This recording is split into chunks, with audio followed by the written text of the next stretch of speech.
A temporada de balanços ainda está a todo o vapor e a Copel teve lucro líquido recorrente de 683 milhões de reais no quarto trimestre de 2025, uma alta de 29,6% sobre o desempenho de um ano antes. Esse resultado operacional medido pela EBITDA recorrente foi de 1 bilhão e 360 milhões de reais, representando uma alta, um avanço de 16,1% na comparação com o quarto trimestre de 2024. Vamos destrinchar todos esses números conversando agora com o CEO da Copel, o Daniel Slaviero. Daniel, seja muito bem-vindo à nossa programação. Obrigado pelo seu tempo. Obrigado, Gustavo. É um prazer falar contigo e com todos os telespectadores do CNN Money. O prazer é nosso, Daniel. Seja bem-vindo. Olha só, a gente viu aqui que realmente o lucro da Copel subiu bem no quarto tri, agradou o mercado e o balanço mostra aqui que o custo com o pessoal, caiu quase 18% em 2025. Eu queria entender qual que é o limite dessa dieta que a Copel faz de custos pós-privatização, sem comprometer, claro, a qualidade do serviço para o consumidor final, Daniel. Nossa prioridade e a essência de qualquer empresa é prestar um bom serviço para o seu cliente. E é isso que nós temos buscado, principalmente depois dessa fase de transformação em corporação. Para você ter uma ideia, sem as amarras da estatal, sem as limitações que eram inerentes a empresas com essa natureza jurídica, a Copel conseguiu alguns feitos históricos. Ela, pela primeira vez na história, está fazendo e anunciou em novembro de 25 um plano plurianual de 5 anos. Serão 18 bilhões de reais em investimentos, basicamente em distribuição na nossa área de concessão no estado do Paraná, mas também em geração e transmissão. Então, isso é uma marca histórica. Nós, além disso, temos buscado ganhar eficiência na construção. Para se ter uma ideia, antigamente nós levávamos, em média, 4 anos para executar uma subestação. Hoje em dia, nessa nova fase de uma corporação, uma empresa privada sem controlador definido, nós fazemos uma subestação entre 18 e 24 meses. Então, isso nos permitiu aprimorar o nosso trabalho. Só em 2025 nós inauguramos 15 novas subestações e nós temos aqui o privilégio de estar no estado do Paraná, que é a quarta maior economia do Brasil, em que tem um agronegócio pujante, uma economia diversificada, e nós temos trabalhado muito forte para continuar avançando nessa prestação de serviço aos nossos clientes, ao atendimento aqui nessa área que é bastante competitiva. Então, a Copel, ela faz esses movimentos aqui estruturantes para ganhar eficiência e para transferir essa eficiência para resultados, não apenas para todos os stakeholders, não apenas para os seus clientes, mas para os seus clientes, para os seus investidores, para os seus colaboradores e para a sociedade de maneira geral. Você fala sobre investimentos, eu vou pegar esse gancho. Eu vejo aqui no documento que a Copel distribuiu 3,8 bilhões de reais para os acionistas. É um valor maior do que o próprio investimento que a Copel faz na empresa, que é de 3,6 bilhões. Aí a pergunta se é sustentável pagar mais dividendos do que se investe no próprio negócio. Você consegue detalhar um pouco para a gente esse movimento da Copel? De 2019, Gustavo, até agora, a Copel investiu 13 bilhões de reais. Então, somados a esses 18 que nós estamos falando, nós estamos falando num patamar em 10 anos, um investimento acima de 31, 32 bilhões de reais. Eu acho que essa é uma das grandes marcas, esses números falam por si.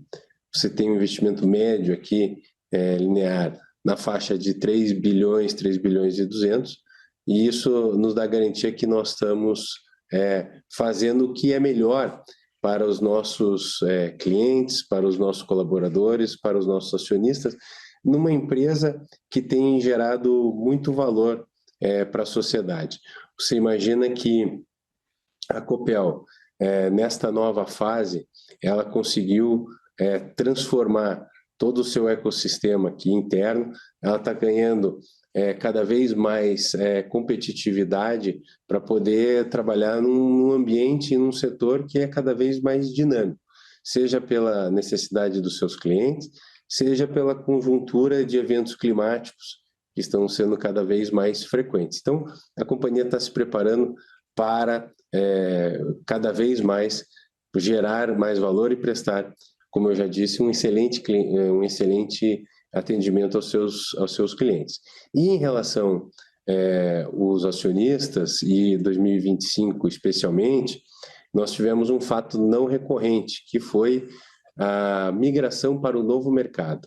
E essa migração, além de trazer uma nova, a Copel está no mais alto nível de governança da B3, ela unifica as suas ações, e essa unificação das suas ações teve um investimento para que isso ocorresse de 1 bilhão e 300 para os acionistas preferencialistas, e com isso eles abriram mão de 10% de dividendos adicionais comparados com as ações ordinárias à perpetuidade, a ad eterno, para ter uma única classe. Então isso também acho que foi um movimento numa relação de troca de 1 para 1, que mostra também uma visão que todos têm o mesmo objetivo, é que ter uma Copel forte, ela privilegia todos os stakeholders, os colaboradores, os acionistas, o cliente, o sistema elétrico nacional e a sociedade de maneira geral.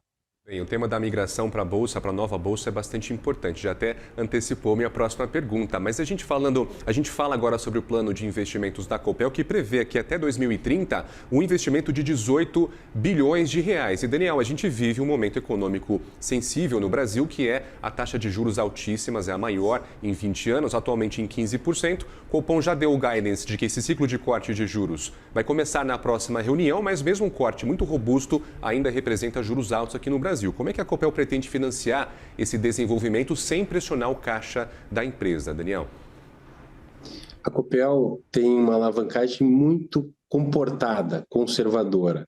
Ela fechou aqui o quarto trimestre com 2,7 vezes dívida líquida e EBITDA, o que nos dá bastante conforto para executar esse plano de investimento.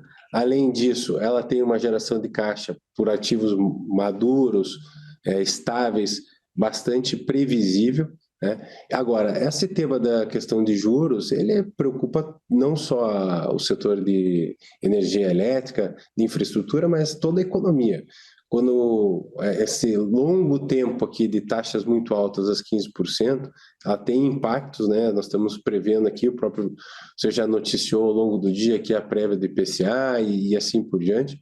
Nós temos visto com bons olhos esses primeiros sinais de queda, apesar de ainda não na velocidade almejada pelos setores produtivos, mas eu acredito que o Brasil ele está nesse encaminhamento. Tem a questão fiscal, que é sempre um ponto de atenção, mas isso dando um mínimo de estabilidade, nós acreditamos que ao final de 26, provavelmente 27, 28, acredito que tem uma perspectiva pelo menos menos agressiva dessa discrepância e dessa taxa real de juros. Então, esse é um ponto, mas o nosso plano aqui de investimento, ele está totalmente embasado e referendado na nossa própria capacidade de geração, como eu falei, na nossa própria também capacidade de captação com um balanço adequado.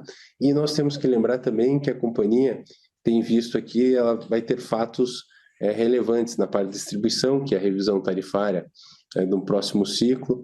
Então, isso vai ajudar a companhia também a continuar financiando, através das suas operações, esse plano de fortalecimento e de crescimento.